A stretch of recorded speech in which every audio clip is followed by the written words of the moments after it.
It was taken from outer space. Taken from outer space.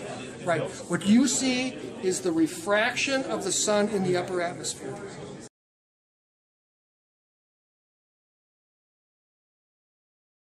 You can't see the stars or anything. No, those are all Sources. created. Those are all the stars you see are created. The vision of them is created by the upper atmosphere.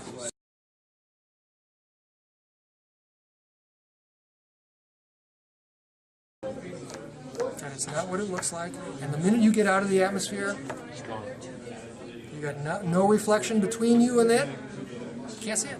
It's So not there. if you took if you went in outer space and took a pinhole camera with just raw photographic film on the back, Something that no lens in between to diffract with, you're not going to get an image of light. you may get an image in the infrared or something else. There is no. Okay. There's nothing in the visible spectrum.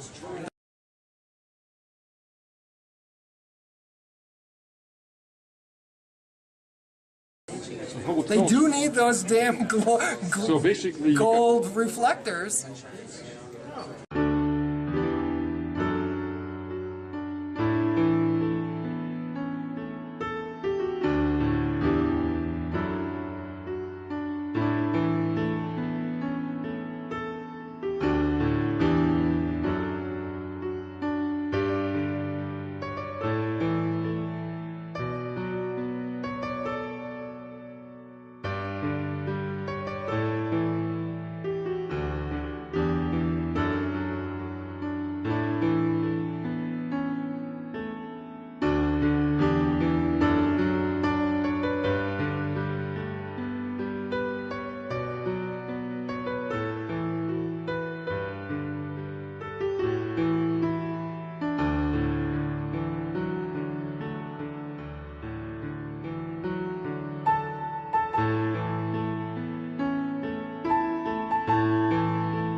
Hi everyone, in today's video I'm going to be doing a quick review of the Sigma 30mm f1.4 DC lens. Now the DC with Sigma means that it's made specifically for the crop framed cameras, so the Canon 550D, 600D, 7D and the Nikon D300, D300S, D7000 and all that good stuff. The actual lens itself isn't too expensive. I'll put the kind of most recent prices down below, and it is a chunky piece of glass, that is for sure.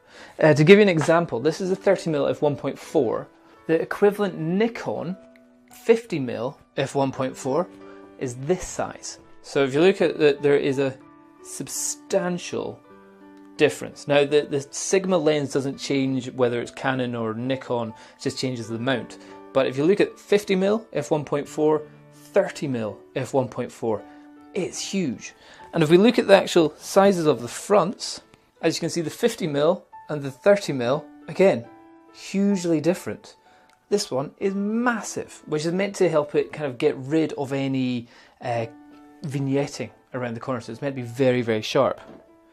And if we look at the backs, now, if you all know what the f1.4 and all that kind of stuff is, then you know that that means it is this. An f1.4 is the diameter of the aperture divided by the length of the lens, or so. I can't remember what it is, but it's highly confusing. So in other words, if you've got a 100mm lens, if you had a f1, you need a 100mm aperture. So it'd be like 10 centimeters of aperture inside, it'd be huge. If you have an f2, it's completely different. Anyway, and at the back, you'll see they're pretty much, roughly, oh, I'll make this one, they are pretty darn huge. And I would say there's almost no difference in size that I can actually see from the back here. But yeah, pretty huge lenses. So weight-wise, size-wise, this is a big lens. I'm not going to stick it onto this camera. I'm going to go out, take some shots with it, and see how well it performs out in the street.